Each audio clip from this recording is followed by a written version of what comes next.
As Donald Trump focuses on closing a peace deal, did Mojtaba just drop a Khamenei-linked bombshell that could reshape Iran's politics and street mood in ways Washington never planned for? Trump may have been expecting a neat signed deal, but Mojtaba has instead delivered a Khamenei-related shocker that drags Iran's mourning calendar straight into the middle of the negotiations. Is the U.S. now confronting a Khamenei card it never fully factored in, with July 9th set to bring millions onto Iran's streets just as the region watches for a breakthrough or a breakdown? Iran's Commemoration Committee has announced a multi-city funeral program for Ayatollah Ali Khamenei, laying out an extended series of ceremonies across the country. The program begins with public farewell ceremonies in Tehran on July 4th and July 5th, when large crowds are expected to gather for final respects in the capital. According to Iranian media, these first events will be held at the Imam Khomeini Grand Mosalla complex, a site often used for the country's most important political and religious gatherings. A major funeral procession is scheduled to wind through Tehran on July 6th, followed by a second mass procession in the clerical city of Qom on July 7th, extending the mourning over several days. The final ritual will take place on July 9th in Mashhad, where Khamenei is to be buried at the Imam Reza Shrine, a symbolic resting place that will draw pilgrims and political attention for years to come. The announcement comes months after the February 28 U.S.-Israeli strike that killed Khamenei, tying the funeral schedule directly back to the attack that triggered the latest phase of this crisis.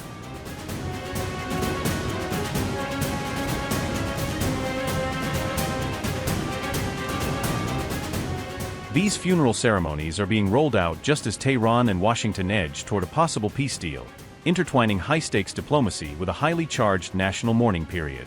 In recent days, both the U.S. and Iran have traded claims and counterclaims over leaked deal documents, each side insisting that the other is misrepresenting what has been agreed. Donald Trump has accused Tehran of releasing a fake version of the agreement, arguing that the terms splashed in Iranian media bear no resemblance to the real negotiating text. On June 12, Donald Trump publicly rejected Iranian reports about a draft U.S.-Iran agreement, insisting that Tehran's description of the terms was completely misleading. His remarks came just as other reports suggested a memorandum of understanding was close, highlighting a sharp disconnect between quiet negotiations and the rhetoric playing out in public. Trump said, and I quote, "The terms that Iran leaked out to the fake news have nothing to do with the terms that were agreed to, in writing. What they said, including their weak and pathetic statement on having a deal, bears no relation to the truth. Very dishonorable people to deal with. With them, there is no such thing as dealing in good faith. Amazing. Also, their totally rebuffed drone attack last night against Indian ships leaving the Hormuz Strait is totally unacceptable. They better get their act together, and fast." Unquote. Iranian media outlets have reported that the draft deal would formally leave control of the Strait of Hormuz in Tehran's hands, reinforcing Iran's leverage over one of the world's key oil choke points. According to these reports, Iran makes no commitment to restore pre-war conditions in the strait or share management, signaling that it plans to keep its new posture even if a deal is signed. Iran's Mehr News reported the existence of a 14-point draft memorandum of understanding between Iran and the United States that outlines a potential framework for de-escalation. As per the report, the proposed framework could unlock up to $24 billion in frozen Iranian assets held under international restrictions. Half of the funds could become available before final talks even begin, according to details cited in the report. The remaining funds would reportedly be released gradually over a 60-day negotiation period as part of the phased arrangement, Mehr said.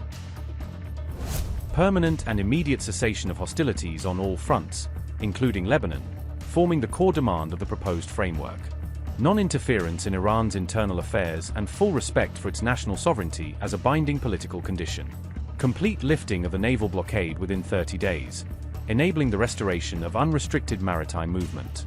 A commitment from the United States to withdraw its forces from positions deployed around Iran as part of the de-escalation plan. Reopening of the Strait of Hormuz within 30 days under Iranian arrangements to restore critical energy and trade flows. Suspension of sanctions on the sale of oil, petrochemical products, and related derivatives to revive Iran's export economy. Reconstruction plans for Iran valued at a minimum of $300 billion as part of long-term post-crisis recovery support. Complete lifting of primary, secondary U.S. sanctions, along with related UN resolutions under coordinated rollback mechanism. Reaffirmation of Iran's commitment under the NPT not to pursue or develop nuclear weapons capabilities. No deployment of new forces in the region and no imposition of additional sanctions during the negotiation process. Release of $24 billion in blocked Iranian funds, with half of the amount required to be released before formal talks begin.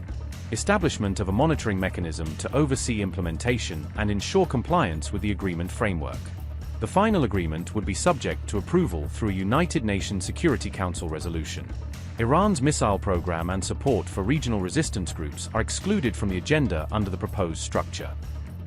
Mayer said the United States would also be required to present a structured plan outlining Iran's economic reconstruction and recovery support. Final negotiations would reportedly focus on nuclear commitments, while excluding any direct discussions on Iran's missile program. The report stated the proposal still requires final approval from relevant authorities before any formal implementation. Meanwhile, Iranian officials have continued to defend their position on the draft, stressing that their published outline reflects core red lines they are not prepared to abandon. The foreign minister added that the second phase of negotiations is expected to last about 60 days, although the timeline could be extended if sufficient progress is achieved.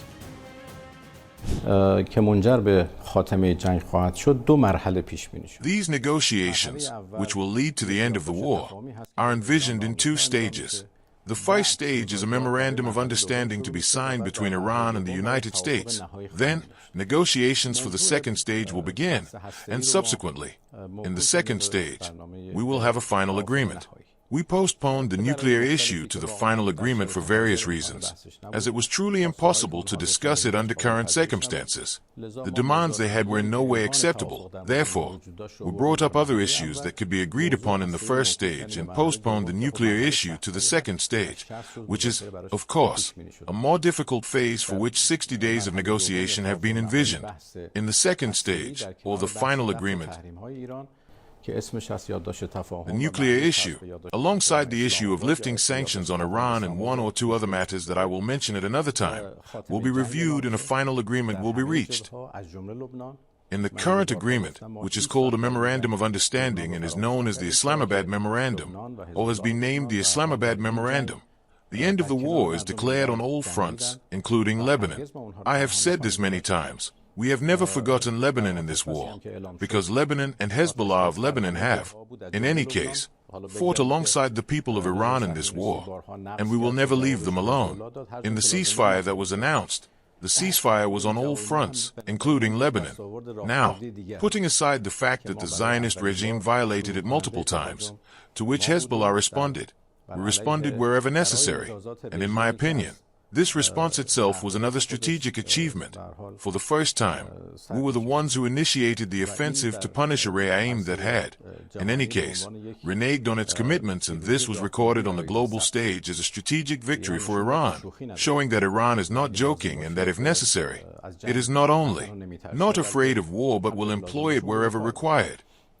There is the issue of lifting the naval blockade, the discussion of what topics the next round of negotiations will include, the Iranian nuclear issue, the issue of lifting sanctions, and the topic of reconstruction, which has been proposed here in the form of a reconstruction and economic development plan, the mechanisms of which will be agreed upon during the subsequent negotiations, along with other issues that will arise.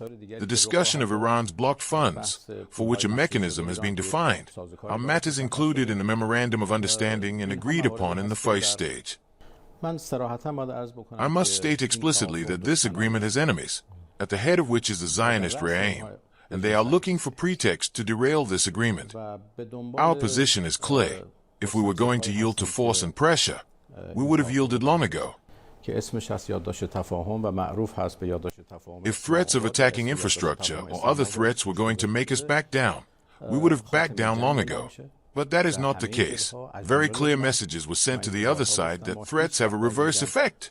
If you want to move toward an understanding, the rhetoric must change. If you want to move toward threats, pressure, and war, we are ready. This is the serious decision of the Islamic Republic of Iran, that the future of the Strait of Hormuz, the future of the management of the Strait of Hormuz, will no longer be as it was in the past. When I say the future of management, it is because our sovereignty has always existed, exists now, and will always exist. No one can challenge Iran's sovereignty over this strait, of course, with Oman. But whether the management of this strait, the management of the traffic in this strait, will be as it was in the past, it will certainly not be as it was in the past.